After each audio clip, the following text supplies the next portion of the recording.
Now I'm moving forward with the installation of the vanity. Now everything we bought for this project, we bought from the home center, and this was purchased as a special order item. Only took just a few days to get in, and it has an open back on it here, which makes it a lot easier to install a cabinet like this because you don't have to cut around all of the plumbing pipes. Even though when I've put it in place just to see how it would work, I noticed that we were a little tight on one of the cold water line, and so instead of having the plumber move it over, I had to do a slight modification with a jigsaw to cut a little notch in it, and if I've done that right, it should slip right in place. There we go, we're good. And I was able to transfer marks off the old vanity onto the top of this one so that I know exactly where the studs are in the wall. So all I have to do now is to secure it to the wall, and I'm ready to move forward with putting on the vanity top.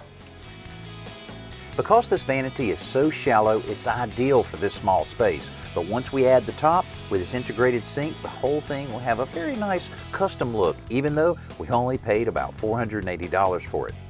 Installing the faucet and the drain before you set the sink makes the job so much easier because once it's in place, all you have to do is to connect the supply lines and the P-trap to get the sink up and running.